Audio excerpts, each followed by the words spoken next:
सहनाववतु सहनो भुनक्तु सह वीर्यं करवावहै तेजस्विनावधीतमस्तु मा विद्विषावहै। ओम शांति शांति शांति। समस्त जन कल्याण निरतं करुणामयं नमामि चिन्मयं देवं सद्गुरुं ब्रह्मविद्वरम्।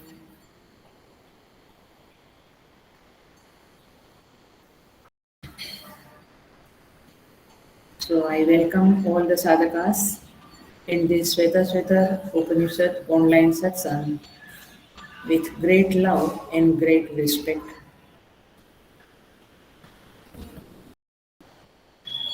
So हम श्वेताश्वेतर उपनिषद के चतुर्थ अध्याय में आ चुके हैं। यस, और हम चैंट करेंगे 5 मंत्र। श्वेताश्वेतर उपनिषद चतुर्थ अध्याय श्लोका नंबर 1 से 5। य एको अवर्णो बहुधा शक्ति योगात् वर्णान् अनेकान् विहितार्थो दधाति विचैति चान्ते विश्वमादौ सदेवः सनो बुद्ध्या शुभया संयुनक्तु तदेव तदादित्यः तद्वायुस्तदुचन्द्रमाः तदेव शुक्रं तद्ब्रह्म तदापस्तत्प्रजापतिः त्वं स्त्री त्वं पुमान् असि त्वं कुमार उत वा कुमारी त्वं जीर्णो दण्डेन वञ्चसि त्वं जातो भवसि विश्वतो मुखः नीलः पतङ्गो हरितो लोहिताक्षः तडित्गर्भः ऋतभः समुद्राः अनादिमत्वं विभुत्वेन वर्तसे यतो जातानि भुवनानि विश्वा अजामेकां लोहितशुक्लकृष्णां बह्वी प्रजासु जनानां स्वरूपाः अजो हेको जुषमाणोऽनुशेते जहात्येनां भुक्तभोगां अयोन्यः द्वा सुपर्णा सयुजा सखाया समानं वृक्षं परिषस्वजाते तयोरन्यः पिप्पलं स्वादुपत्ति अनश्नन् अन्यो अभिजातशीति। आज का मंत्र है 7वां और 8वां। समाने वृक्षे पुरुषो निमग्नो अनीशया शोचति मुह्यमानः जुष्टं यदा पश्यति अन्यमीशम् अस्य महिमानं इति वीतशोकः ऋजो अक्षरे परमे व्योमन् यस्मिन् देवा अधिविश्वे निषेदुः यस्तं न वेद किं ऋचा करिष्यति य इत्तद्विदुस्त इमे समासते। सो 7वां मंत्र। समाने वृक्षे पुरुषो निमग्नः। समान वृक्ष माने क्या है? याद होगा आपको। समान वृक्ष माने क्या है? शरीर। समाने वृक्ष से शरीर है। पुरुषः निमग्नः। उस शरीर रूपी वृक्ष में, यहाँ पे पुरुष शब्द का अर्थ लेना है जीवात्मा। ये जीवात्मा जो है वो निमग्न है। शरीर में 2 पक्षी है, आपको याद होगा पिछला मंत्र सयुजा सखाया। एक जीवात्मा है, एक परमात्मा है। ठीक है। अब जीवात्मा जो है वह निमग्न, वह डूबा हुआ है, तादात्म्य संपन्न है। निमग्न का अर्थ है अनीशया सोचति मुह्यमानः। क्रियापद क्या है यहाँ पे? सोचति। क्रियापद माने वह है सोचति। सोचति माने शोक करता है। क्यों? अनीशया। अनीशया माने दैन्य पूर्वक, दीनता पूर्वक, दीनता के कारण।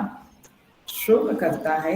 मुह्यमानः, और कैसा है ये जीवात्मा? मुह्यमान माने मोहित है।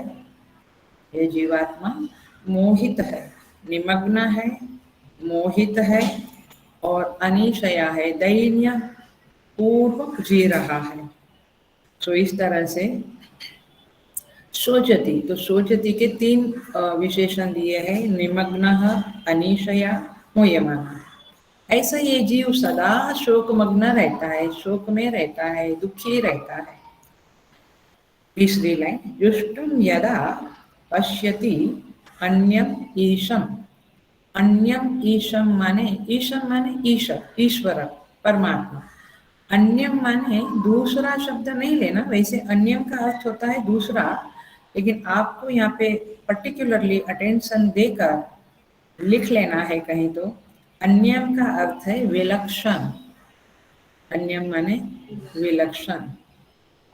सो यदा जुष्टम, जब वह परमात्मा की सेवा करता है अथवा परमात्मा उससे सेवित होता है, तब पश्यति, तब वो देख लेता है। किसको देख लेता है?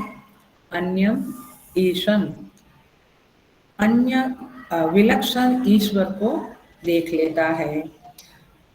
अस्य, चौथी लाइन, अस्य महिमानम इति वीत शोकः, और किसको देख लेता है? ईश्वर को देख लेता है और ईश्वर की महिमा को देख लेता है। और वीत शोक, और शोक रहित हो जाता है, वीत शोक हो जाता है। तो इस तरह से ये जीवात्मा का वर्णन चल रहा है ये 7वें मंत्र में। छठा मंत्र आपको रिमाइंड करा दे। द्वा सुपर्णा सयुजा सखाया समानम वृक्षम परिसस्व जाते। दो मित्र सुपर्णा सयुजा सखाया, समानम वृक्षम, एक ही शरीर में दो मित्र रहते हैं, दो पक्षी रहते हैं। पक्षी की उपमा दी है जीवात्मा को और परमात्मा को। और फिर उसमें तयोहो अन्य पिप्पलम स्वादुवत्ति, उसमें एक जो जीवात्मा है वह अपने कर्म फल रूपी फल को खाता है। एक जैसे पक्षी फल को खाता है, तो जीवात्मा अपने कर्म फल को खाता है, माने भोगता है। और अनशनन अन्यो अभिचाकसिति, और दूसरा जो परमात्मा अंदर रहता है, यही शरीर में रहता है, वह अनशनन, वो कोई भी कर्म फल को भोगता नहीं है। और अभिजातशीति, वो केवल दृष्टा के रूप में देखता रहता है, साक्षी के रूप में देखता रहता है। Are you clear? एक जीवात्मा, एक परमात्मा, एक अंदर रहकर सुख दुख को भोगता है, एक कुछ भी भोगता नहीं है, अभोक्ता के रूप में रहता है और दृष्टा के रूप में रहता है। वो केवल सीयर, केवल साक्षी है, देखने वाला दृष्टा है, वो कुछ भी करता नहीं है। सो इस तरह से छठे मंत्र में हमने देखा था, उसी का एक्सटेंशन है 7वां मंत्र में। केवल जीव की बात अभी करी है और कहा है कि उस परमात्मा रूपी जो पक्षी है उसको यदि ये जीवात्मा देखे, बाजू बाजू में रहते हैं, एकदम साथ साथ रहते हैं, लेकिन हमें दिखता नहीं है, हमें केवल अपने दुख सुख दुख दिखते हैं। वो बाजू में बैठा है वो दिखता नहीं है। अस्य महिमान इति वीत शोक, लेकिन जब जीव उस साथी को, उस सखा को, उस मित्र को देख लेता है, देख लेना माने देखता है, अवेयरनेस होती है। He understands that myself and my sakha are one and the same, क्योंकि जीव आखिर में परमात्मा का प्रतिबिंब है। याद आता है ना? प्रतिबिंब है। सो इस तरह से यह जीवात्मा जब उसे देख लेता है, वो जान लेता है कि मैं बिंब से अलग नहीं हूँ। ये वेदांत की तरह से मैं बोल रही हूँ, मैं बिंब से अलग नहीं हूँ। ऐसा जब वह जान लेता है, इसी को कहेंगे यहाँ पे पश्यति इस मंत्र में, और उसकी महिमा को देख लेता है, अर्थात अपनी ही महिमा को जान लेता है। अभी कैसा है यह? वह सुखी दुखी, दीन हीन, राइट, निर्बल दुर्बल, ठीक है। Please pay attention. तब वह वीत शोक हो जाता है, तब उसके जीवन से शोक चला जाता है, अर्थात वो आनंद स्वरूप अपने अपने को देख लेता है और सदा आनंद में रहता है। दिस इज द मंत्र। देखते हैं हम मंत्र नंबर 7। अब देखिए ये मंत्र क्या बताता है। यह जीवात्मा जो है वह निमग्न है, वो इस वृक्ष में बिल्कुल निमग्न हो गया है। कैसे निमग्न हो गया है? निमग्न हो गया है इसका अर्थ क्या? डूब गया है, मज्जति मज्ज धातु। इसका अर्थ ये है आत्मा का शरीर में अध्यास हो गया है, अभिमान हो गया है, तो इसीलिए यहाँ जीवात्मा निमग्न हुआ, अर्थात वह शरीर रूपी तीनों शरीर ले लेना है, प्लीज अंडरस्टैंड। स्थूल शरीर, सूक्ष्म शरीर, कारण शरीर, वो तीनों शरीर में अध्यास, तादात्म्य अध्यास कर बैठा है, अर्थात अभिमान शब्द ये शास्त्रीय तरह से मैं बोलती हूँ। शास्त्रीय का अर्थ होता है तादात्म्य, आइडेंटिफिकेशन कर बैठा है और इसीलिए उस अध्यास के साथ एक हो गया है और इसलिए शोकमग्न होता है। सोचती क्या कहते हैं? सोचती, वो सोचता है, शोक करता है। अब देखिए इसका अर्थ क्या, ध्यान से समझना। ये प्योर वेदांत बोलती हूँ, फिर धीरे से हम उपासना या धर्मशास्त्र के ऊपर चले आएंगे, लेकिन थोड़ा भाग में वेदांत बोलती हूँ। सो इसका अर्थ ये हुआ कि ये अध्यास जो होते हैं, प्लीज बी वेरी अटेंटिव। अध्यास दो प्रकार के होते हैं, ध्यान से सुनना। एक है स्वरूप अध्यास, एक है धर्माध्यास। स्वरूप अध्यास और दूसरा है धर्माध्यास। अध्यास माने सुपर इम्पोजिशन, जो लोग नए हैं नहीं समझते हैं। अध्यास माने अधि प्लस आज, सुपर इम्पोजिशन, आरोप।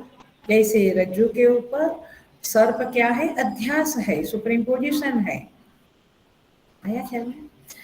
सो धर्माध्यास।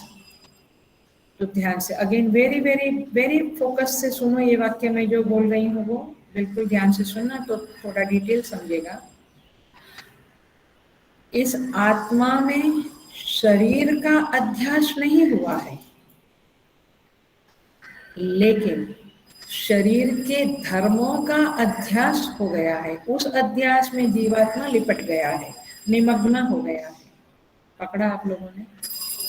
स्वरूप अध्यास नहीं है, जीवात्मा और शरीरों के बीच में स्वरूप अध्यास नहीं है। शरीरों शब्द बोल रही हूं मैं, क्योंकि हम लोग तीन तीन शरीर को लेकर घूम रहे हैं, जी रहे हैं। स्थूल शरीर, फिर सूक्ष्म शरीर जहाँ पे अंतःकरण और इंद्रियां और प्राण आता है, और कारण शरीर जहाँ पे संस्कार का पुतला आता है, माने संस्कार आते हैं कारण शरीर में। तो तीनों शरीर को लेकर हम घूम रहे हैं। We are carrying all this three bodies. तो उस तीनों बॉडी का, शरीर का स्वरूप अध्यास नहीं हुआ है आत्मा में। क्या हुआ है? धर्माध्यास। प्लीज प्लीज प्लीज बहुत ध्यान से समझना, आपको तभी थोड़ा क्लैरिटी आएगा। क्योंकि हम ऐसा नहीं कहते हैं कि मैं शरीर हूं, मैं शरीर हूं, ऐसा हम नहीं कहते हैं। लेकिन शरीर के जो धर्म है, धर्माध्यास, शरीर के जो धर्म है, लंबा चौड़ा, कहते हैं ना, उसकी छाती बड़ी चौड़ी है, वो लंबा है, ठेंगा है, माने हाइट में शॉर्ट है, काला है, गोरा है, तो ये स्थूल शरीर के धर्म हुए। तो इस तरह से रोगी है, निरोगी है, तो ये सारे जो धर्म है शरीर के, स्थूल शरीर के, वो हमने माने जीवात्मा ने अपने ऊपर ओढ़ के रखा है, उसका आरोप करके रखा है। वास्तव में आप गोरे काले नहीं हो, आप तो सच्चिदानंद स्वरूप हो, लेकिन शरीर के साथ तादात्म्य संबंध के कारण आपने उस शरीर के धर्मों को अपना धर्म मान के रखा है। पकड़ में आ रही है बातें? ये हुआ शरीर के धर्मों का अध्यास, और इसी को कहते हैं ये जीवात्मा इस अध्यास में निमग्न हो गया है, इस अध्यास के साथ तादात्म्य करके बैठ गया है, और इसीलिए निमग्नः यहाँ पे जो कहते हैं कि समाने वृक्षे पुरुषः निमग्नः, तो निमग्नः माने उस शरीर के साथ वह डूब गया है। जैसे एक नियम याद रखो, वेरी केयरफुली याद रखो। नियम यह है जिसका जहां अध्यास होता है, जिसका जहां अध्यास होता है उसकी वही प्रतीति होती है। जैसे रज्जु में सर्प नहीं है, लेकिन रज्जु में सर्प का अध्यास हुआ तो सर्प की प्रतीति और 4 फीट लंबा नहीं होगा। सर्प की प्रतीति कहाँ होगी? जहां जहां रज्जु है वहीं सर्प की प्रतीति होगी। नियम नहीं समझा आपने, नियम फिर से बोलती हूँ। जो अध्यास होता है वो जहां है, जिसके ऊपर अध्यास होता है वहीं वह अध्यास रहता है, उसकी प्रतीति वहीं होती है। एजुकेटिंग, ये सर्प का अध्यास किसके ऊपर हुआ? रज्जु के ऊपर। तो सर्प कहाँ दिखेगा? टेबल के ऊपर, राइट? रज्जु के ऊपर। Getting the point?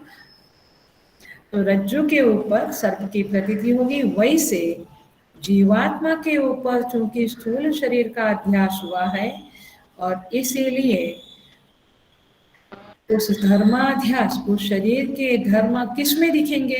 जीवात्मा में दिखेंगे, तो मुझ में दिखेंगे। तो मुझे ऐसा लगता है कि मैं काला गोरा, लाइक दुखी, रोगी निरोगी हूँ, लंबा हूँ, पतला हूँ, मोटा हूँ, इत्यादि इत्यादि। जैसे आकाश नील वर्ण दिखता है, तो नीलपना जो है वो आकाश के ऊपर अध्यास है, वास्तव में आकाश कोई रंग वाला नहीं है।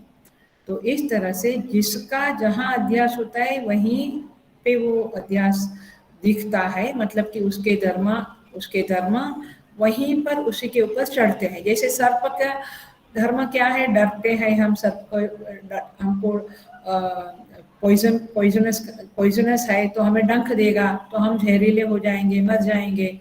तो ये सर्प के जो धर्म है वो रज्जु में दिखने लगे हैं। तो हमें रज्जु ही ऐसी दिखती है कि जहरीली है, डंक देगी, वास्तव में कुछ है नहीं। वैसे तो निमग्नः, उस अध्यास से वह निमग्न हुआ है।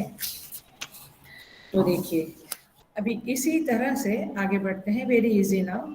उसी तरह से जो सूक्ष्म शरीर है, उस सूक्ष्म शरीर के भी अध्यास हुआ है। किसके ऊपर? शरीर के, जीवात्मा के ऊपर। सूक्ष्म शरीर में इंद्रियां आती है, प्राण आता है, मन आता है, बुद्धि आती है। ओके, सो इंद्रियों का क्या धर्म है? जैसे चक्षु इंद्रिय है, आंख वो देखती है, कान है वो सुनता है, जिह्वा है वो चखती है। तो इस तरह से सारी इंद्रियों के अपने अपने धर्म है। लेकिन हम क्या कहते हैं, जब आंख कम देखती है हम क्या कहते हैं? पता नहीं नंबर बढ़ गया है, मुझे ठीक से दिखाई नहीं देता है, तो मुझे दिखाई नहीं देता है, ऐसे हम कहते हैं। ये धर्म किसका है? देखना न देखना चक्षु का है, आंखों का है। लेकिन उन धर्मों को हमने अपने ऊपर ओढ़ रखा है, अथवा उन धर्मों के साथ तादात्म्य कर लिया है, आइडेंटिफिकेशन कर लिया है। इसीलिए हम निमग्न है, पुरुषः निमग्नः। ये शब्द का अर्थ आपको समझ में आ रहा है? इंद्रियों के साथ तादात्म्य। मुझे कम सुनाई देता है, तो क्या हुआ? ये कान माने श्रोत्र रूपी इंद्रिय के साथ आपने अध्यास कर लिया है, तादात्म्य कर लिया है, आइडेंटिफिकेशन कर लिया है। Basically both are separate, you are different, the senses are different. So इसी तरह से प्राण का भी अध्यास हो गया है। प्राण का धर्म क्या है? भूख, प्यास, इसीलिए प्राणायाम करके भूख बढ़ाते हैं, एक्सेट्रा एक्सेट्रा, ऑक्सीजन लेवल बढ़ाते हैं। सो मुझे भूख लगी है, मैं भूखा हूँ, मैं तुषातुर हूँ, ऐसा जब हम बोलते हैं तो प्राण के धर्मों को हमने अपने ऊपर ओढ़ लिया, अर्थात ये भूख तरस के साथ आइडेंटिफिकेशन कर लिया। भूख किसको लगी है? शरीर को, है ना, इंद्रियों, प्राण को लगी, प्राण के द्वारा भूख का धर्म है। उसी तरह से मन का भी अध्यास आत्मा के ऊपर चढ़ गया है। मन के धर्म क्या है? बहुत सारे हैं। राग, द्वेष, काम, क्रोध, लोभ, मोह इत्यादि, सुख, दुख, ये सारे धर्म मन के हैं। तो मन के ये सारे धर्म मेरे ऊपर चढ़ गए, जीवात्मा के ऊपर चढ़ गए, अर्थात जीवात्मा ने मन के साथ तादात्म्य किया तो जीवात्मा को लगता है मैं द्वेषी, मैं क्रोधी, मैं मोहित हो गया हूँ, मैं राग द्वेष वाला हो गया हूँ, मैं रागी, मैं द्वेषी। तो ये सारे धर्म के साथ ये जो जीवात्मा है वो आइडेंटिफिकेशन करता है और इसीलिए सुखी दुखी ये अपने को मानता है। वास्तव में सुखी दुखी कौन है? मन है। मन सुखी होता है, मन दुखी होता है, बट आई बिलीव दैट मैं सुखी हूँ, मैं दुखी हूँ। इसी को कहते हैं समाने वृक्ष से पुरुषो निमग्नः। इसी तरह से बुद्धि का भी अध्यास कर डाला है। बुद्धि में मुख्यतया क्या आता है? मैं ज्ञानी, मैं अज्ञानी, I am stupid, I am wise, मैं मूर्ख हूँ, मैं विद्वान हूँ, I am scholar, I am not scholar. So इस तरह से आई एम फुलिश। सो इस तरह से बुद्धि के धर्म के साथ भी तादात्म्य किया है ये जीवात्मा ने, और उसी को कहते हैं समाने वृक्ष से पुरुषः निमग्नः। Very clear. आगे बढ़ते हैं। अब दूसरा शब्द जो उठाती हूँ वो यह है समाने वृक्षे पुरुषः निमग्नः अनीशया शोचति मुह्यमानः।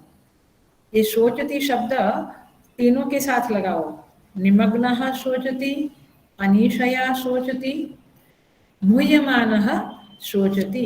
ये शोचति शब्द का अर्थ भी जरा देख ले। शोचति माने शोक करता है। कैसे वो शोक करता है? क्यों शोक करता है? क्योंकि उसने तीनों शरीर के साथ आइडेंटिफिकेशन, तादात्म्य कर लिया है और इसीलिए उसके मन में शरीर को लेकर, मन को लेकर, बुद्धि को लेकर इच्छाएं उत्पन्न होती है, कामनाएं उत्पन्न होती है। राइट? वैसे जीवात्मा सच्चिदानंद स्वरूप है, स्वरूप से तो कोई कामना नहीं है उधर, लेकिन उसको कामना उत्पन्न होती है क्योंकि वो तीनों शरीर के साथ आइडेंटिफिकेशन कर लिया है। तो जब एक कामना होती है तो फिर क्रिया होती ही है। इच्छा की पूर्ति के लिए हम कर्म करते हैं, फिर कर्म करते हैं तो शुभ कर्म करते हैं, अशुभ कर्म करते हैं। शुभ कर्म का फल पुण्य उत्पन्न होता है, अशुभ कर्म का फल पाप उत्पन्न होता है। और फिर पुण्य से सुख रूपी फल उत्पन्न होता है, पाप से दुख रूपी फल उत्पन्न होता है। सो आदमी माने जीव फाइनली उस कर्म के कारण सुखी दुखी होता रहता है और दोनों में शोक करता है। कैसे? क्योंकि जब उसको प्रतिकूल फल मिलता है, माने दुख मिलता है, तो उस दुख को अपने जीवन से दूर ढकेलने के प्रयत्न करता रहता है और शोकमग्न होता रहता है। आप प्रैक्टिकली ऑब्जर्व करिए कि जब हमें कुछ दुख है तो उस दुख को दूर करने के लिए हम बिल्कुल तटस्थ होकर, शांत होकर दुख को दूर करते हैं या उस दुख में लिपटे हुए रहकर दुख को दूर करने की कोशिश करते हैं? सोचिएगा आप इसके ऊपर। Are we entangled with our situation and unhappiness and pain and all that? और हम, जैसे मुझे पैर में दुखता है घुटनों में, तो मालिश करते हैं हम कुछ दवाई, मेडिसिनल ऑयल के द्वारा। तो वो प्लेन माइंड में शांतता रखते हुए उसको मालिश करना और दुखी होकर मालिश करना। भैया दुखता है और मालिश करते रहते, तो दुख को दूर करना करते समय भी वो शोकमग्न रहता है। अच्छा, पुण्य का फल सुख मिलता है, उस सुख को पकड़ के रखने के लिए भी कष्टजनक कर्म करते हैं, बहुत कष्ट करता है। अथवा उस सुख को जो जो लाभ है, वो लाभ को अभी तक मैंने सत्कर्म किया, उसका फल नहीं मिला, अच्छा फल नहीं मिला, उसके लिए शोक करता रहता है। माने आदमी को शोक करने के लिए कोई माने निमित्त की जरूरत नहीं है। हाँ, सब निमित्त उसको शोक करवा सकता है। तो इस तरह से ये पुरुष जो है, जीवात्मा, ये शोक मग्न रहता है। ऐसा लगता है कि हम बड़े सुखी है, शांति है, लेकिन कहीं ना कहीं कुछ ना कुछ शोक चलता रहता है, बुद्धि के स्तर पे चलता रहता है। ओ आई कुडंट आंसर, ओ मुझे नहीं समझा, I am not that intelligent, ओ मेरे अंदर द्वेष क्यों है, I should not think negative about anybody. But ऐसा सोचते समय हम दुखी होते हैं। तो when you are detach from your see bodies, स्थूल शरीर, सूक्ष्म शरीर और कारण शरीर से मेरे अंदर कुछ गलत संस्कार उत्पन्न हुए, मैंने उभर के आए, तो मैं दुखी होता हूँ कि आइया मेरे अंदर ऐसे बुरे संस्कार है, मुझे तो पता ही नहीं है।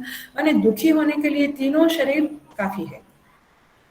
तो अनिशया सोचती मुह्यमानः, तो अनिशया दूसरा शब्द उठाते हैं। हमने निमग्न शब्द देखा और सोचती शब्द देखा, तीसरा शब्द है अनिशया।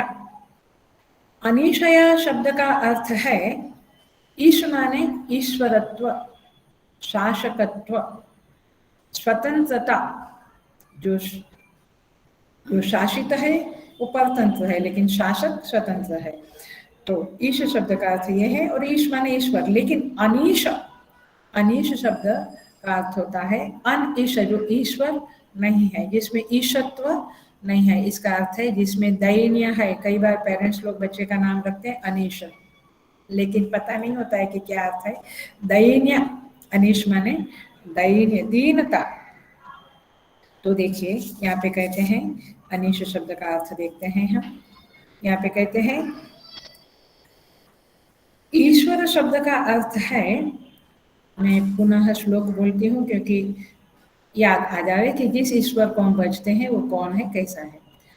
ऐश्वर्यस्य समग्रस्य धर्मस्य यशस्य श्रियः वैराग्यस्य अथ मोक्षस्य षण्णाभग इति रणा। ये भगवान जो है अथवा ईश्वर, उसमें 6 भग है, 6 टाइप के ऐश्वर्य है, ईश्वरता है। तो ईश्वरता माने क्या, जान लो। ऐश्वर्य, ऐश्वर्य माने शासकत्व, स्वतंत्रता। ऐश्वर्यस्य समग्र, समग्र ऐश्वर्य उनके पास है। धर्म, समग्र धर्म का वो मालिक है। यश, कीर्ति, कौन है जो भगवान को याद नहीं करता है। ऐसे भी याद करता है कि भगवान नाम की कोई चीज नहीं है, ऐसा बोल के भी भगवान को याद करता है, और भगवान है करके भी याद करता है। सो इस तरह से माने कोई मालिक है इस दुनिया का, ऐसे कुछ तो करके याद करता है, तो उसकी कीर्ति है। समग्र ऐश्वर्य, समग्र धर्म, समग्र यश, श्री, श्री माने लक्ष्मी, संपत्ति, समग्र संपत्ति का मालिक है। दुनिया की समग्र समृद्धि संपत्ति का वो मालिक है। वैराग्य, समग्र वैराग्य उसके पास है। और मोक्ष माने ज्ञान, सारा ज्ञान वो ज्ञान स्वरूप है। लेकिन ये अनीश कौन है, जीवात्मा कौन है? अब उसका उल्टा करो, अनईश, जिसके पास न शासकत्व है। इधर छोटा मोटा शासकत्व की बात छोड़ देना, शासकत्व माने समग्र सृष्टि का शासकत्व। तो अनीश माने जिसके पास, देखिए अज्ञान है सबसे पहला, राइट, ज्ञान नहीं है, अज्ञान है। अनऐश्वर्य है, अवैराग्य है और अधर्म है। तो अनैश्वर्य, अज्ञान, अवैराग्य, अधर्म, ये सब कुछ जीव के पास होने के, जीव के पास है माने जीव इसमें लपेटा हुआ है, लिपटा हुआ है, is entangled into all these things. वैराग्य का अर्थ भक्ति भी कर लेना, और अवैराग्य माने भक्ति का न होना। भक्ति का न होना माने परमात्मा से प्रेम न होना, इसको कहेंगे अवैराग्य। तो इस तरह से जीव तो धर्मयुक्त नहीं है, बहुत सारे अधर्म उसके पास पड़े हैं, बहुत सारा अवैराग्य है, माने राग द्वेष भरा पड़ा है। चलो ऐसे भी देख सकते हैं। राग द्वेष माने जो वस्तु पसंद है, समझ लेना, राग द्वेष माने जो वस्तु पसंद है, आई लाइक, उसके ही विचार करते रहना, उसी के विचार में मगन रहना। ये मैं 5 साल बाद प्राप्त करूंगा, अथवा आज मैं मुझे पसंद है, हमेशा ये मेरे साथ रहे, इत्यादि इत्यादि। डिसलाइक माने जिसके प्रति द्वेष है, नफरत है, अवर्सन है, उसका भी तो ख्याल करता ही रहता है, ये कब जावे मेरे पास से, कब दूर होवे। सिचुएशन, व्यक्ति, बीमारी, दरिद्रता, आपके पास जो भी जिसको आप नफरत करते हैं वो कब जावे तो आप उसी के विचार में पड़े रहते हैं। तो अटैचमेंट वाले और अवर्सन वाले विचार ही हमारे अंदर चलते रहते हैं। इसी को तो दैन्य कहते हैं ना, दीनता कहते हैं। हम कहेंगे हम बड़े होशियार है, बुद्धिमान है, पैसे वाले हैं, लेकिन शास्त्र आपको क्या कहता है? आप दीनहीन हो। क्यों? क्योंकि आप में राग द्वेष भरा है, आपके चित्त में यही चलता रहता है, दिन रात यही चलता है। दिन में कितनी बार आपने नेगेटिव थिंकिंग किया, नफरत वाली बात सोची, कुछ नेगेटिव सोचा, और कितनी बार आपने अटैचमेंट वाली बात सोची। आप स्वयं अपना कैलकुलेशन मैथमेटिक्स कर लेगा। सो इस तरह से ये दीनहीन है। अनीश माने दीनहीन, दैन्य युक्त, निर्बल, दुर्बल, अविद्या वाला। अविद्या माने इग्नोरेंस वाला है ये अनिशया सोचती। और जहाँ पे ये सब चीजें हैं, इग्नोरेंस है, अधर्म है, राग द्वेष है, कंगालियत है, दरिद्रता है। दरिद्रता मैंने वही अंतःकरण की दरिद्रता, काम क्रोध लोभ वाली। तब तक मनुष्य सोचती, शोक करता रहता है। ऐसा नहीं है कि धन है तो शोक नहीं। कल परसों ही कहा था, धनवंत भी सोचती, पुत्रवंत सोचती, पत्नीवंत सोचती, मित्रवंत सोचती। तो इसीलिए श्रुति में कहते हैं अज्ञानम ज्ञानेन, ये जो अज्ञान है उसको ज्ञान के द्वारा दूर करो तो आप अनिश नहीं रहोगे, आप शोक नहीं करोगे, आप वीत शोक बन जाओगे। अज्ञानम ज्ञानेन अनैश्वर्यम, आप में कंगालियत है, दरिद्रता है, अनैश्वर्य है, माने परतंत्रता बहुत ज्यादा है। तो क्या करो? अनैश्वर्य ऐश्वर्य चिंतनेन, आप ईश्वर के ऐश्वर्य का चिंतन करो, माने परमात्मा की महिमा का चिंतन करो। ऐसा चिंतन करते करते क्या होगा पता है? क्या एक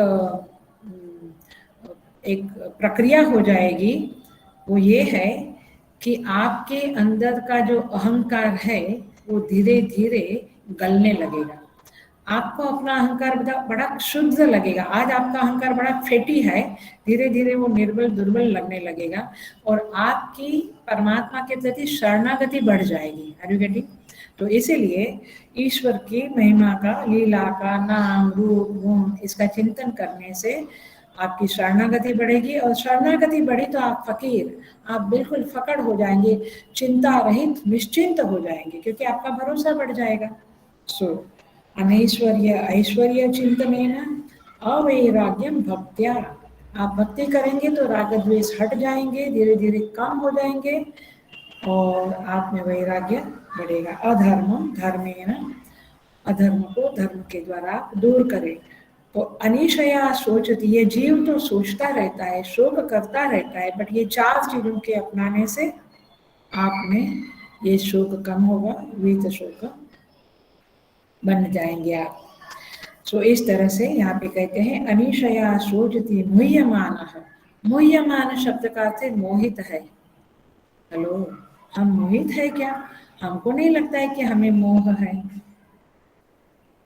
मोह है, मोह का अर्थ है, सुन लेना, मोह माने मोह वैचित्य, मूल धातु है, विपरीत सोचना। विपरीत सोच माने उल्टा उल्टा सोचना, गलत थिंकिंग, समझ में आता है? गलत विचार माने मोह माने विपरीत बुद्धि। चलो एक ही शब्द में, मोह माने विपरीत बुद्धि, जो सही है वो हम नहीं सोचते हैं। और मजेदार ये है कि गलत सोचकर हम उसके पीछे जस्टिफिकेशन करने के पीछे पड़ जाते हैं। तो हमारी विपरीत बुद्धि को ही हम जस्टिफाई करते हैं, उसको पकड़ के रखते हैं। We don't want to change. हमें सही विचार अपने अंदर लाने में कोशिश करनी पड़ेगी, साधना करनी पड़ेगी। तो इसलिए ये मूह्यमान, मोहित है ये जीव। कैसे मोहित है? प्योर वेदांत की तरफ वापस चली जाती हूँ थोड़ी सी। देखिए, ये जो जीव है वो क्या है? फाइनली प्रतिबिंब है, इट्स अ रिफ्लेक्शन। बिंब है वो ईश्वर है।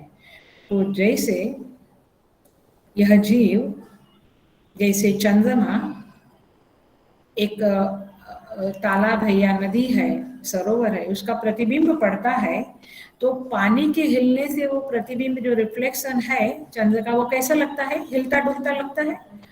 और फिर पानी गंदा है तो प्रतिबिंब भी गंदा लगता है, राइट। वैसे वैसे चंद्र के प्रतिबिंब की जगह पे जीवात्मा को रख लो। वैसे अविद्या के साथ होने के कारण, अविद्या युक्त होने के कारण ये सारे शरीर में, तीनों शरीर में ममता रखता है, अहंता रखता है, माने तादात्म्य रखता है। तादात्म्य माने आइडेंटिफिकेशन रखता है। और इसके कारण वह अपने आप को, वो उपाधि जो है, माने जो शरीर पतला मोटा, उपाधियों के धर्मों को अपना धर्म समझ के स्वयं को हिलने डुलने वाला और मलिन समझता है। वास्तव में तो जीव शुद्ध है, शुद्ध बुद्ध, नित्य शुद्ध बुद्ध मुक्त स्वरूप है, लेकिन उपाधियों के कारण अपने को मलिन समझता है, दुखी सुखी समझता है। ये क्या हुआ? ये हुआ मूह्यमान। ये अपनी विपरीत बुद्धि है। I think we all agree कि यस, हम मूह्यमान है।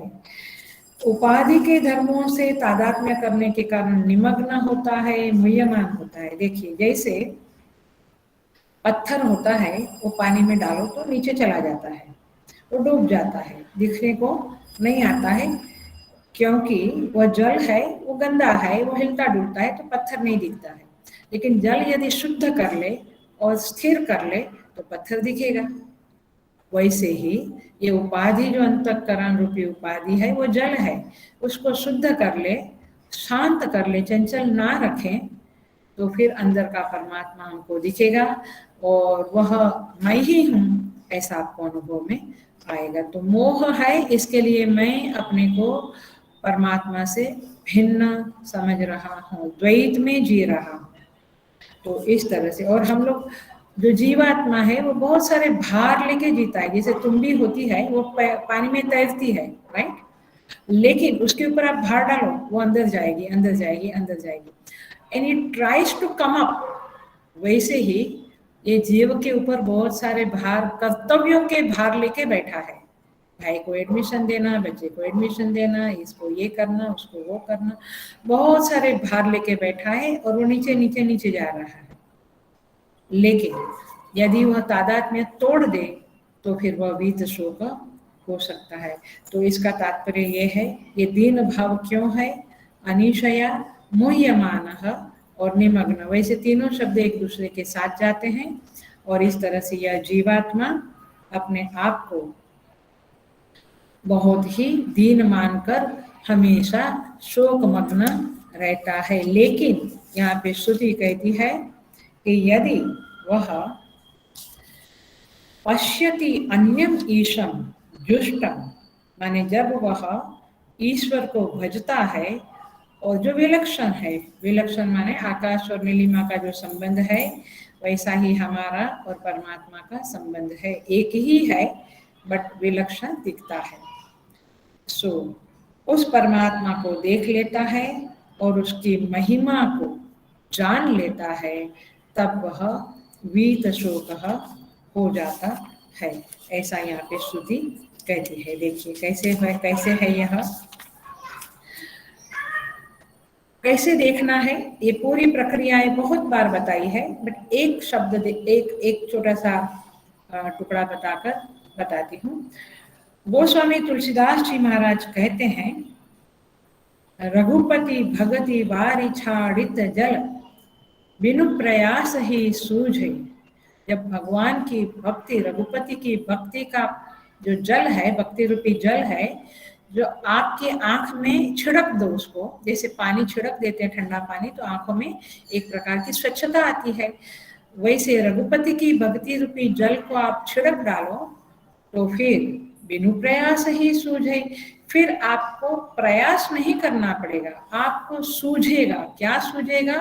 तुलसीदास यह चिद विलास जग, तुलसीदास यह चिद विलास जग, बूझत बूझत बूझे। फिर आपको ये सारा जग उसकी महिमा के रूप में दिखेगा।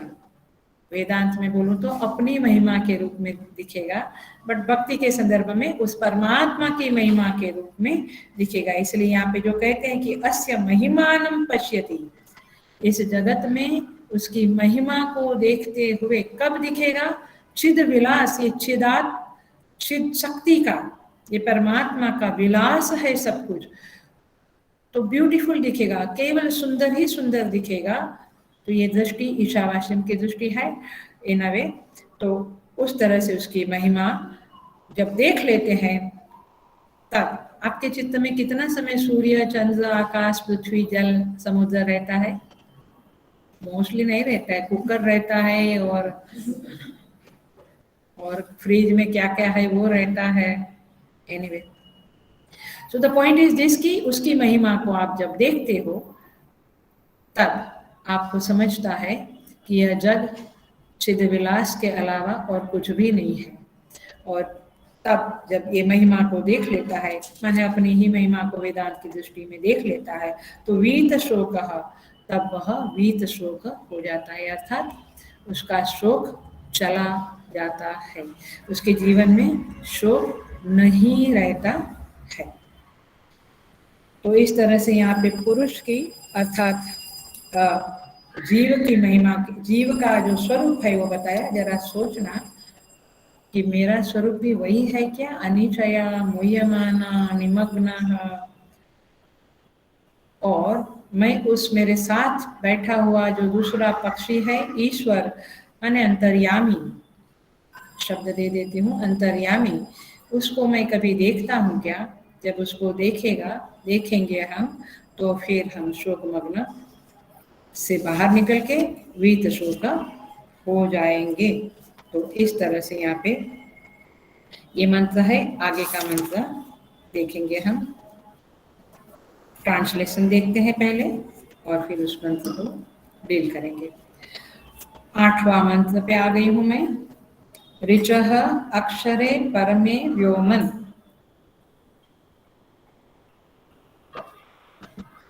यस्मिन् देवा अधि विश्वे निषेधुः। अर्थात यस्मिन् माने जिसमें, जिसमें, विश्व माने समस्त, देवा माने देवगण, अधि अधि माने भली भांति, निषेधु माने स्थित है, जिसमें सारे देवगण भली भांति स्थित है। ऋचः अक्षरे परमे व्योम, उस अक्षर माने अविनाशी परमे व्योमन, परम धाम में। ऋचा माने वेद, ऋचः माने बहुवचन है, ऋचा एक वचन है, ऋचः बहुवचन है। तो उसमें संपूर्ण वेद, ऋचाओं का जो ऋचाएं हैं उसको क्या बोलते हैं? वेद। संपूर्ण वेद स्थित है, अर्थात उस परमात्मा में जिसमें सारे देवता स्थित है, जो अक्षर है, जो परम धाम है, उसमें सारे वेद भी स्थित है, भगवान में सारे वेद स्थित है। यह तम न वेद, जो उसे नहीं जानता है, किसे? उस परमात्मा को। किम ऋचा करिष्यति, उनको वेदों के द्वारा क्या सिद्ध होगा? माने वेद तो पढ़े हम, उपनिषद के मंत्र पढ़े हम, लेकिन उससे कुछ सिद्ध नहीं होगा यदि हमने उस परमात्मा को नहीं जाना। यह तद विदुहु ते इमे समासते, और कहते हैं जो उसको जानता है। यह तद विदु, उस तद विदु माने उस परमात्मा को जो जान लेता है, वो तो इसी में माने भगवान में, परमात्मा में समासते, सम्यक प्रकार से स्थित हो जाता है। पकड़ में आ रहा है? पकड़ में आ रहा है?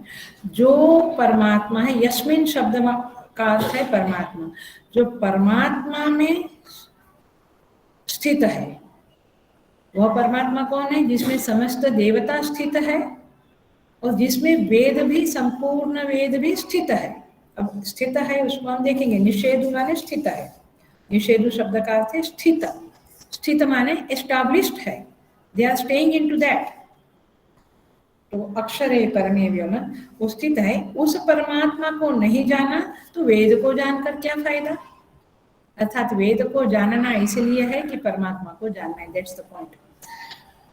और यदि उसको जान लिया तो फिर उसी में स्थित हो जाते हैं। जो लोग उसको जानते हैं, वो परमात्मा को जानते हैं, वे परमात्मा ही ब्रह्मविद ब्रह्मैव भवति, वो परमात्मा ही बन जाते हैं, माने उसी में स्थित हो जाते हैं, ऐसा यहाँ पे कहते हैं। सो देखते हैं उसको कैसे बोलते हैं यहाँ पे। अब मीनिंग समझते हैं। जो ऋचा है, माने वेद के जो मंत्र है उसी को ऋचा कहते हैं। जस्ट फॉर योर इंफॉर्मेशन, वेद के मंत्र को ही ऋचा कहते हैं। सो ऋच शब्द मूल है और ऋचः बहुवचन है। ऋचः बहुवचन। सारी ऋचाएं यस्मिन् निषेधुः, इसका अर्थ है, ध्यान से सुनना, समझ लेना। सारी ऋचाएं जिसमें अवस्थित है, समाई हुई है, रहती है, इसका अर्थ है जिसमें जाकर के निष्ठावती होकर के बैठ जाती है, अवस्थित हो जाती है। अब भी नहीं समझता है, क्योंकि ऋचाएं उसमें जाकर बैठती है माने क्या है ना, क्वेश्चन आता है ना कि ऋचाएं उसमें बैठ जाती है माने क्या समझना है, प्रश्न आता है। ऋचाएं उसमें बैठ जाती है माने क्या? माने ध्यान से समझ लेना, संपूर्ण वेदों का, ऋचाओं का तात्पर्य जो है उसमें ही ऋचाएं बैठी है। तात्पर्य क्या है सारे वेदों का? परमात्मा ब्रह्म, ये इसका अभिप्राय है। माने संपूर्ण वेदों का तात्पर्य जो परमात्मा है उसमें ऋचाएं बैठी है। इसका अर्थ है ऋचाओं का प्रकट होना केवल उस परमात्मा को बताने के लिए है, जताने के लिए है। माने वेदों की ऋचाएं और कुछ पर्पज से प्रकट नहीं हुई है। अब समझ में आ रहा है थोड़ा थोड़ा? किसी और पर्पज नहीं है वेदों की ऋचाओं का। यद्यपि इन ऋचाओं ने बहुत कुछ बातें बताई है वेदों में, क्योंकि आपको पता होगा कि 1,00,000 मंत्र है वेद में, जिसमें 80,000 मंत्र कर्मकांड के हैं। कर्मकांड के माने ये पूजा करोगे तो ये फल मिलेगा, ये देवता इत्यादि इत्यादि। 4,000 मंत्र ज्ञान योग के हैं और 16,000 मंत्र उपासना के हैं। तो इस तरह से ये सारे मंत्र जो है, ये चाहे कर्मकांड के हो, उपासना के हो, लेकिन उनका फोकस कहाँ है, उनका तात्पर्य, उनका एसेंस क्या है? परमात्मा। उनको बताना है ब्रह्म। और इसीलिए जैसे सेल्समैन होता है, वो इधर उधर की मौसम की बात करेगा, पॉलिटिक्स की बात करेगा, बट उसका पर्पस क्या होता है? अपना प्रोडक्ट सेल करने का, कॉन्ट्रैक्ट कर लेने का। वैसे ही अथवा माँ बच्चे को कभी कुछ लालच देती है कि तुम इतना पढ़ लो, बाद में ये देंगे, या थोड़ा परीक्षा में एग्जाम के लिए कहते हैं कि बाद में मर्सिडीज BMW दिलवाएंगे, तुम अच्छा मार्क्स लाओ, इत्यादि इत्यादि। तो पर्पस कुछ होता है, भले बातें और आजू बाजू की करे। तो वेदों में भी इंद्र, वरुण, यम, अग्निदेव, प्रजापति, अश्विनी देवता वगैरह बहुत सारे देवताओं की बात करी है, लेकिन वे बैठी कहाँ है? अर्थात उनका फोकस कहाँ है वेदों की ऋचाओं का? आपका अटेंशन उस ब्रह्म के प्रति जावे।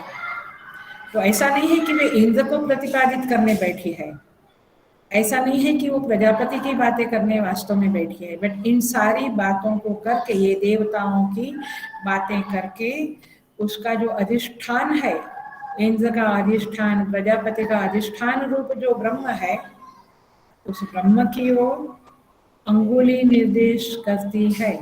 इसी को कहते हैं कि ऋचाएं वेद में, उस अक्षर में, उस परम व्योम में बैठी है। उस परमात्मा में बैठी है। अर्थात they are dedicated to the Brahman, they are dedicated to the परमेश्वर, they are dedicated to the ईश्वर। तो अधिष्ठान बताती है अथवा साक्षी रूप में आपको बताती है कि आप जो इंद्र है उसका साक्षी, वरुण का साक्षी, सभी देवताओं का साक्षी जो है वो एक परमेश्वर है, एक ब्रह्म है। इसलिए उनका ऋचाए वहां बैठिए का अर्थ है they are dedicated to Brahman, they are dedicated to परमे व्योमन अक्षरे। अब परमे व्योमन और अक्षर शब्द को आप देखेंगे, बट ये आपको समझना है। इसी को वेदों में कहते हैं एकम सत विप्रा बहुधा वदंती। सत एक ही है, परमेश्वर एक ही है, ब्रह्म एक ही है, बहुत प्रकार से उसको बताया गया है। इसलिए वेद, वेद की ऋचाएं जो है माने उपनिषद जो है अथवा वेद है, वे परा और अपरा दोनों विद्याएं है उसमें। अपरा विद्या क्या है मैं डिटेल में नहीं बताऊंगी, बट आप मुंडक का वो मंत्र देख लेना, तत्र अपरा ऋग्वेद यजुर्वेद सामवेद अथर्ववेद शिक्षा कल्प व्याकरणम निरुक्तम छंद ज्योतिषमिति, यह अपरा विद्या है। यया अथ परा यया तद अक्षरम अधिगम्यते। परा विद्या क्या है? जिसके द्वारा उस अक्षर तत्व को जाना जाता है। ये मैं इसलिए बता रही हूँ कि हम स्वयं में सोचे कि मैं अपरा विद्या के पीछे पड़ा हूँ या परा विद्या को प्राप्त करने के लिए साधना कर रहा हूँ, प्लीज। तो इसलिए यह जो परा अपरा विद्या है, सारा कुछ वेद में है, बट उनका तात्पर्य एक ही है, आपका जीव को उस परम लक्ष्य के प्रति ले जाना, उसका अटेंशन वहां पर ले जाना। इसलिए आत्मलाभ करा देना, उसको जीवत्व के ऊपर उठा देना, शिवत्व में स्थापित करना, यही वेदों की ऋचाओं का तात्पर्य है। ये इसीलिए ये काम करती है। अर्थात ये वेद जो हम पढ़ते हैं तो उसका अंडरस्टैंडिंग यही करना है हमें क्या, ये आखिर में ना हमें बाय हार्ट करना है। बाय हार्ट करें तो बहुत अच्छा है, चिंतन के लिए अच्छा है, लेकिन बाय हार्ट में ही रुक नहीं जाना है, माने मेमोराइज करने में रुकना नहीं है, केवल उसका मीनिंग जानने में रुकना नहीं है, लेकिन इन सब के द्वारा उस परम तत्व को जो उसमें बताया गया है उसको पाने की ओर अग्रसर होना है साधना में। अरे बेटी नहीं, मैं रोज इतना पाठ कर लेता हूँ, इतनी जप कर ले, इतना माला जप कर लेता हूँ, I am doing this much pranayama, I am following धर्म, दैट्स इनफ फॉर मी। नहीं, दैट्स नॉट इनफ, क्योंकि वेदों का तात्पर्य आपको केवल सारे देवता, उपासना, धर्म, कर्म ये बताने का नहीं है। इनके जरिए अंतकरण शुद्धि करके आखिर में उस परमात्मा की ओर अटेंशन जावे, वहाँ हमारा प्रेम बढ़े, वही करने के लिए बताते हैं। तो बेसिकली वेद में केवल उसका मुख्यतया बात समझ लें तो केवल 3 एंटिटी के बारे में बात कही गई है, जानते हैं ना आप लोग, जीव, जगत और ईश्वर, है ना। तो वेद के सारे मंत्र ईश्वर के स्वरूप का वर्णन करते हैं, सत्यम ज्ञानम अनंतम, उपद्रष्टा अनुमंता च गीता में। तो इस तरह से ईश्वर का वर्णन करते हैं, जीवात्मा का वर्णन करते हैं। अभी अभी देखा, समाने वृक्षे निमग्नो अनीशया सोचती मुह्यमानः, तो ये जीव का वर्णन करती है, ईश्वर का वर्णन करती है, और जगत का वर्णन माने उपाधि का वर्णन करती है। उपाधि माने क्या? माया, प्रकृति, माने अविद्या। सो प्रकृति माने ऐसे करती है, प्रकृति, फिर महत तत्व, अहंकार, तन्मात्रा, पंच महाभूत, सारी बातें करती है। ये सारी प्रकृति माने ये सारा कुछ जो है वो ईश्वर की उपाधि है। और फिर इंद्रियां, अंतःकरण, प्राण, शरीर, ये सारा क्या है? जीव की उपाधियां है। पकड़ में आ रहा है बातें? बोरिंग तो नहीं है? तो ये सारा जीव की उपाधि है। तो आखिर में वेदों में यही सारी बातें आती है, जीव के बारे में, ईश्वर के बारे में और जगत के बारे में। जगत माने उपाधि, प्रकृति, प्रकृति का पसारा माने ईश्वर की उपाधि और जीव की उपाधि। और फिर देखो मैं बड़े शॉर्ट में कह रही हूँ, थोड़ा फास्ट भी कह रही हूँ, बट पकड़ लेना। और उसके साथ साथ क्या कहती है, ईश्वर की उपाधि ऐसी है, या तो जगत के समुद्र, पहाड़, सूर्य, चंद्र, आकाश वगैरह को वर्णन करती है, या फिर सहस्र शीर्षा पुरुष सहस्राक्ष, इस तरह से बात करती है कि उसकी सहस्र आंखें हैं, अनंत आंखें हैं, अनंत कान है, अनंत पैर है, सर्वव्यापक है इत्यादि करके उस उपाधि का चिंतन करो। आप ईश्वर की उपाधि का चिंतन करो तो फिर आप ऊपर उठोगे, साधना में आगे बढ़ोगे। अथवा अंतःकरण की उपाधि को कैसे शुद्ध करें, तो भक्ति करो, धर्म करो, दान धर्म वगैरह करो, सत्य अहिंसा वगैरह का पालन करो, अथवा शरीर के लिए प्राणायाम योगासन बताती है। मैं सारी चीजें उपाधि के आसपास चलती है वेदों में, उसके अलावा है क्या, पकड़ में आता है। तो सारे वेद ये जीव जगत और ईश्वर की ही बात करते हैं, इसलिए इसको कहा है ऋचाः निषेधुः। कहाँ, यस्मिन, वो यस्मिन कौन है, जो परमे व्योमन है और जो अक्षर तत्व है, उसी में ऋचाएं बैठी है, माने उसी को बताने के लिए ऋचाएं प्रवृत्त हुई है।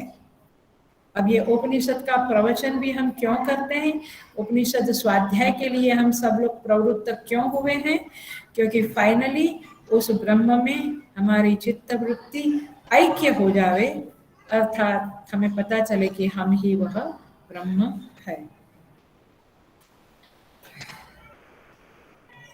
सो इस तरह से ये बताती है। बाकी सारे धनुर्वेद, आयुर्वेद माने उपवेद भी वही बताते हैं। तो इस तरह से ये सारा वेद जो है वो उस अक्षर में बैठा है, माने उस अक्षर तत्व के बारे में, चलो लौकिक भाषा में बोलो तो प्रचार करने के लिए प्रवृत्त हुए हैं, उस ब्रह्म का प्रचार करने के लिए प्रवृत्त हुए हैं। सो इस तरह से, और इसीलिए निरूपण आता है वेदे रामायणे चैव पुराणे भारते तथा। वेदे रामायणे, वेद में, रामायण में, पुराणों में, भारत, भारत माने महाभारत में क्या, आदावंते च मध्ये च हरि सर्वत्र गीयते। आदव और अंत में, आदि और अंत में सब जगह पे सर्वत्र हरि ही गीयते, हरि का ही वर्णन किया गया है। चाहे बातें कुछ जंगल की करे या राम रावण युद्ध की करे, जो भी करे, लेकिन मूलतः हरि ही गीयते, हरि का ही गान गाया गया है, उनका ही प्रशंसा किया है, स्तुति किया गया है। रामायण नहीं, रामायण में तो पता भगवान के बारे में, अच्छा महाभारत में भगवान के बारे में कहाँ है। सब सर्वत्र आपकी नजरिया होगी, आपके पास दृष्टि होगी, नजर होगी, तो आपको सर्वत्र हरि ही गीयते, ऐसा यहाँ पे श्री हरि के बारे में कहा है।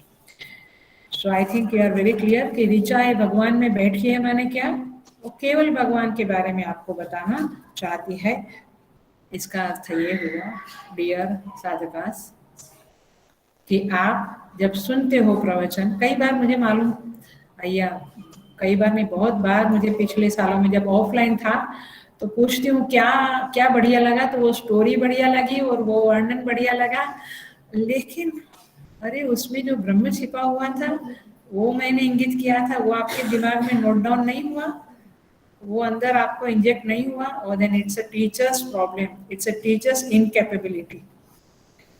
ओके, सो यहाँ पे मूल बात यही है, पकड़ लेना इस मंत्र को। सारा कुछ पढ़े लेकिन उसके पीछे जो छिपा हुआ परमात्मा है, अथवा ये सारे ग्रंथों का तात्पर्य है उस ब्रह्म का आपके चित्त में इंजेक्ट करना, उसको पकड़ लेना। सो यहाँ पे कहते हैं अक्षरे, वो अक्षर कौन है। अब मैं आ गई हूँ उस ब्रह्म के ऊपर जो उसका तात्पर्य है। अब तक हम ऋचाओं के बारे में बोल रहे थे, अब हम आ गए उसके तात्पर्य के ऊपर। उसका तात्पर्य है अक्षरे परमे व्योमन।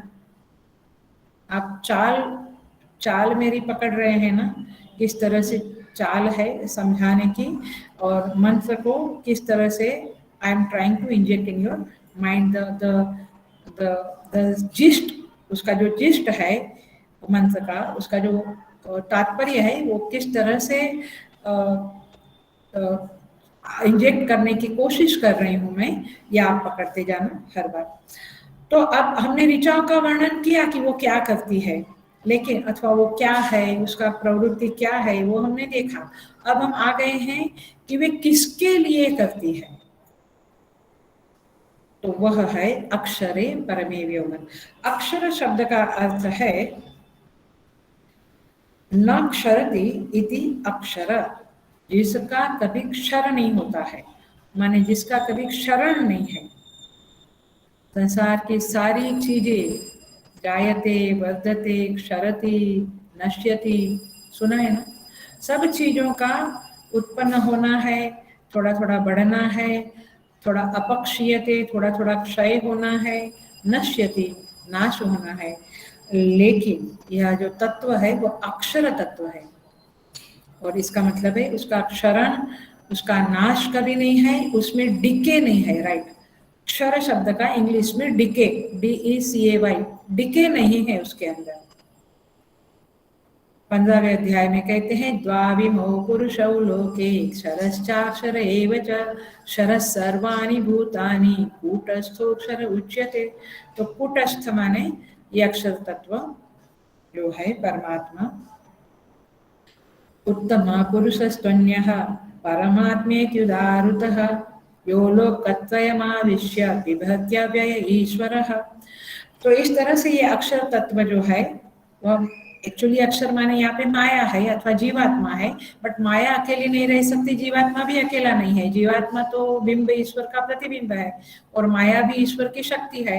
तो इस तरह से ईश्वर शब्द है न क्षरति इति, उपाधि का वाचक है वैसे, बट उपाधि वाला जो उपहित है उसमें ऋचाएं रहती है। दूसरा अर्थ है अश्नुते इति अक्षरः।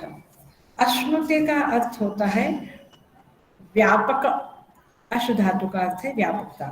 तो अश्नुते इति अक्षर, जो सब में व्याप्त है उसका नाम है अक्षर, वो परमात्मा सब में व्याप्त है। इस वैसे देखो लिपि के संदर्भ में करना है तो क ख ग घ वगैरह जो है अक्षर है, माने वो जो व्यंजन है उसमें मूलतः हलंत है क ख ग, लेकिन उसमें अ आता है तभी क ख ऐसे बनता है।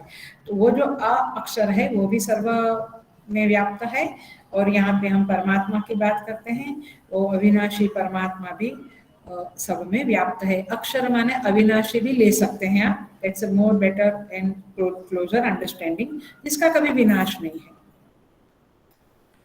मतलब कि अक्षर नाक्षरति। तो इस तरह से अक्षर शब्द का अर्थ है परमे व्योमन। यस्मिन शब्द का अर्थ मंत्र का ही मंत्र में अर्थ खोल दिया है।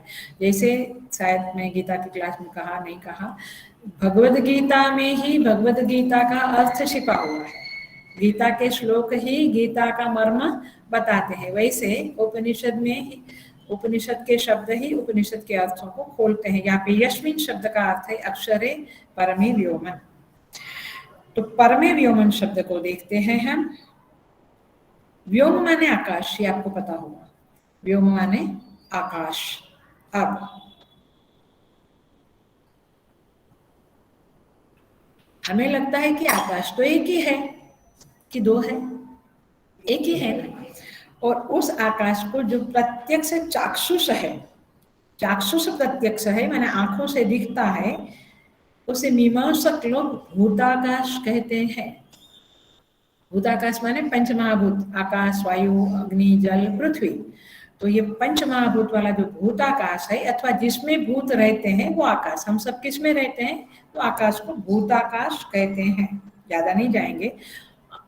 जिसमें चिड़िया अथवा पक्षी सैर करते हैं, उनके उड़ने की जगह जो है वो क्या है, आकाश। आई थिंक ये समझ में आ गया। लेकिन दूसरा भी 3 आकाश होते हैं, दूसरा भी एक आकाश है जिसका नाम है चित्ताकाश। वेरी इंटरेस्टिंग है, आप लोगों को बड़ा अच्छा लगेगा। जिसको मालूम है, नहीं मालूम है तो सुनिए। चित्ताकाश का अर्थ होता है चित्त का आकाश। चित्त माने अंतःकरण अथवा चित्त, मन बुद्धि चित्त अहंकार। अब स्वप्न में आप देख रहे हो कि आप जहाज में कहीं जा रहे हो, बड़ा समुद्र है, ऊपर आकाश है, नीचे पानी है, और आप उसमें जा सैर कर रहे हो, और मीलों लंबा आकाश दिखता है, पानी दिखता है, हवा चलती है, सुंदर सूर्य अस्त हो रहा दिखता है अथवा सूर्योदय दिखता है, और बहुत कुछ लोग आपके साथ है। उसी में जहाज में होटल है, बैडमिंटन का एक कोर्ट है, सब कुछ चल रहा है उधर। अब ये सब क्या हो रहा है? सपने में हो रहा है, राइट? तो सपने में जो ये हो रहा है वो कहाँ हो रहा है? तो वो चित्ताकाश में हो रहा है। प्लीज प्लीज अंडरस्टैंड, भूताकाश में नहीं होता है। आप सपने में देखते हो, वो भूताकाश में होता तो आपने रात को जो देखा, माने भूताकाश में जो देखा कि मेरा बेटा मेरे पास बैठा है, पढ़ रहा है, तो सुबह उठते हुए भी वो देखते थे। सपने में देखा कि बेटा पढ़ रहा है तो देखते थे, बट वो भूताकाश में नहीं है, चित्ताकाश में सब चलता है। सपना किधर चलता है? चित्ताकाश। आप समझ लें, आप थोड़ा कोशिश करना पड़ेगा, चिंतन का, मनन का। आकाश, भूताकाश में सारी दुनिया, सारे जीव रहते हैं। चित्ताकाश में हर एक व्यक्ति का, जीव का अपना अपना सपनों के पदार्थ रहते हैं। और तीसरा है चिदाकाश। चित आकाश अथवा चित आकाश, संधि अलग करती हूँ। चित माने चैतन्य, ये तीसरा आकाश है। हेलो, जो मेडिटेशन करते हैं उनको थोड़ी झलक मिल जाती है ये चिदाकाश की, क्योंकि उसको आंख बंद करने से मेडिटेशन में वो स्पेस, वो आकाश दिखता है, प्रकाश युक्त दिखता है, जहाँ पे उनको अपने इष्ट देव दिखते हैं, स्वयं को भी वो देखता है, इत्यादि इत्यादि। इनको साधक को, जिन साधकों को ये अनुभव होगा वे समझ जाएंगे।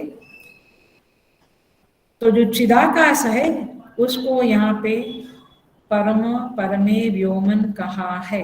पकड़ा आपने बात को? परमे व्योमन, परम आकाश क्या है? चिदाकाश है। परम आकाश माने ये आपको दिखता है वो आकाश नहीं है। सो परमे व्योमन माने चिदाकाश, जो परम प्रकाश है, निरुपाधिक चैतन्य है, वह परम व्योमन है, वही आकाश है। और जब ईशावास्य होगा जीवन में, अथवा कहो कि समस्त जगत मुझ में ही है, भगवान कहते हैं ना कि सब कुछ मुझ में है और मैं ही सब में हूँ। ईशावास्य में भी मंत्र है और गीता में भी है। तो यहाँ पे तो इस तरह से, तो वो जो है वो कहाँ है? भगवान सब में है और सब कुछ मुझ में है, तो वो कहाँ है मुझ में? ये परमे व्योमन जो है, परम आकाश जो है, चिदाकाश जो है, चैतन्य आकाश जो है, उसमें है। और इसीलिए तुलसीदास जी महाराज ने जो कहा थोड़ी देर पहले, चिद विलास जग बूझत बूझत बूझे, ये जगत चिद विलास है, अर्थात चैतन्य में केवल उभरा हुआ अध्यासिक, प्रातिबिंबिक, प्रातीतिक ये जगत है। बूझत बूझत बूझे, ये समझते समझते समझ में आ गया, ऐसा तुलसीदास जी महाराज कहते हैं। Are you able to connect with that पंक्ति तुलसीदास जी महाराज की? और यहाँ परमे व्योमन, आप उसका कनेक्ट करके सोचना। शायद मैं ज्यादा ही भार दे रही हूँ आज, और दो श्लोक, दो मंत्र एक साथ कर रहे हैं, क्योंकि नहीं तो बहुत ज्यादा लंबा होता है, क्योंकि वंश वीक है अपना क्लास, इसलिए थोड़ा गाड़ी भगा रही हूँ, अथवा थोड़ा कुछ चीजों को टच नहीं कर रही हूँ, but I am trying my best कि मैं सबको एटलीस्ट थोड़ा ब्रशअप तो कर ही लूँ। तो ये जो चिदाकाश है वही परमे व्योमन है, और उसी को बताने के लिए ऋचाएं सारी अपनी प्रवृत्ति करती है, हमें उसी को बताने के लिए सब कुछ कहती रहती है। सो इसलिए अपने से परे कोई चेतन नहीं है, वो परम व्योम हमारे अंदर ही है, हम ही है, क्योंकि उससे अलग कुछ सोचा तो वो कल्पना हो जाएगी। तो इसीलिए यस्मिन यस्मिन जिसमें अक्षरे परमे व्योमन ऋचाएं निषेधु, और जिसमें अधिदेवा विश्व निषेधु, जिसमें सारे देव भी व्याप्त है, रहते हैं, अर्थात सारे देवों का जो रहने का स्थान है ऐसा भी आप सोच सकते हैं, लेकिन सारे देव भी उसी ब्रह्म की सेवा में व्यस्त है, सेवा में ही निमग्न है। और उनका भी जो हमें बताना है वो यही है कि हमारे मालिक जो परमात्मा है, आप उन्हीं के शरणागति में रहो, ऐसा ही देवताओं का जीव को कहना है। तो देवा कैसे हैं? यस्मिन देवा विश्वे अधिदेवा विश्वे निषेधु। तो ये तो इसका मैं क्या बोलते हैं एक वाक्य में उसको समराइज करती हूँ। अधिदेवा निषेधों का अर्थ है सारी अधिदैविक सृष्टि उस परमात्मा में है। पकड़ में आया ये समराइजेशन? सारी अधिदैविक सृष्टि परमात्मा में है। पकड़ा? ऋचा माने अधिभौतिक, आध्यात्मिक, क्योंकि ऋचा आत्मा की बात करती है, ऋचाएं। तो सारी ऋचा भी उस परमे व्योमन में अवस्थित है, का अर्थ है सारी आध्यात्मिक सृष्टि भी उस परमात्मा में अवस्थित है। और सारी विश्व शब्द का अर्थ है समस्त भूत, तो सारी अधिभौतिक सृष्टि भी उस परमात्मा में अवस्थित है। तो अधिदैविक, अधिभौतिक, आध्यात्मिक तीनों सत्ताएं जो है, तीनों जगत जो है वह उस परमात्मा में अवस्थित है। तीनों जगत आपको उस परमात्मा की याद करने के लिए याद करवाने के लिए प्रकट हुए हैं। और इसलिए इसको देखते हुए, वृक्ष को देखते हुए उसको देखो, ये मेरा जो फेवरेट वाक्य है। तो यहाँ पे कहूँगी तीनों सृष्टियों को देखते हुए, हमारे अंदर की, बाहर की, देवता की, आप उस परमेश्वर को याद करो, उसकी स्मृति करो जो सर्वत्र व्याप्त है, अक्षर है, अविनाशी है, और जिसके ऊपर ये तीनों सृष्टि अध्यस्त है। जैसे रज्जु के ऊपर सर्प अध्यस्त है, वैसे जैसे भूषिद्र, पुष्पमाला, दंड इत्यादि अध्यस्त है, वैसे इस ब्रह्म के ऊपर, इस परमेश्वर के ऊपर तीनों सृष्टि अध्यस्त है। वो सर्वाधिष्ठान है, वह तीनों सृष्टि उस चैतन्य में कल्पित है। इस बात को आप जान लो। इस बात को यस्तम न वेद, जिसने नहीं जाना, ये कितना भी ऋचाएं पढ़ ले, ऋचाओं का अभ्यास कर ले, ट्रांसलेशन जान ले, मीनिंग जान ले, प्रवचन सुन ले, प्रवचन कर ले, यदि उसका तात्पर्य ब्रह्म चित्त में प्रकाशित नहीं हुआ, अटेंशन हमारा, अवेयरनेस हमारी उस ब्रह्म के प्रति नहीं हुई, ये सब सुनते हुए, तो ये मंत्र कहता है ऋचा किम करिष्यति, तो फिर वेद क्या करें यदि आपका अटेंशन, अवेयरनेस उस ब्रह्म में नहीं गया तो। और क्या कहते, और ज्ञान से क्या मिलेगा? मैक्सिमम पुण्य मिलेगा, स्वर्ग मिलेगा, सुख मिलेगा, लेकिन वो आनंद स्वरूपता का भान नहीं होगा। और इसीलिए यहाँ पे कहते हैं कि यह इत तद विदुहु ते इमे समासते, लेकिन जिसने इस परमात्मा को जान लिया वे उसमें स्थित हो गए, अर्थात वे स्वयं को ब्रह्म ही जान गए। ब्रह्मविद ब्रह्मैव भवति, वे अपने को उसी स्वयं प्रकाश परमात्मा के रूप में अपने को पा गए, रियलाइजेशन हो गया। और इसलिए तद अपश्यत, तद अभवत, तद आशित, उसको देखा वही हो गया, क्योंकि वो पहले से वह वही था। यही इसका मर्म है, रहस्य है इन बातों का। थोड़ा स्पीड में गई हूँ, I am sorry about that, लेकिन ये मंत्र हम इस तरह से यहाँ पे पूरा करते हैं। आगे के मंत्र भी बड़े इंटरेस्टिंग है। वैसे सारे मंत्र उस परमात्मा को ही, सगुण साकार, सगुण निराकार, निर्गुण निराकार को ही अंगुली निर्देश करने के लिए है। ये बात हमेशा याद रखना, और यही बात यहाँ पे इस मंत्र में कही गई है। परमात्मा हमें कृपा करे और इस स्थिति को हम पाए, यही प्रार्थना करते हुए ओम पूर्णमद पूर्णमिदं पूर्णात् पूर्णमुदच्यते पूर्णस्य पूर्णमादाय पूर्णमेवावशिष्यते। ओम शांति शांति शांति। हरि ओम। श्री गुरुभ्यो नमः। हरि ओम। हरि ओम एवरीबॉडी।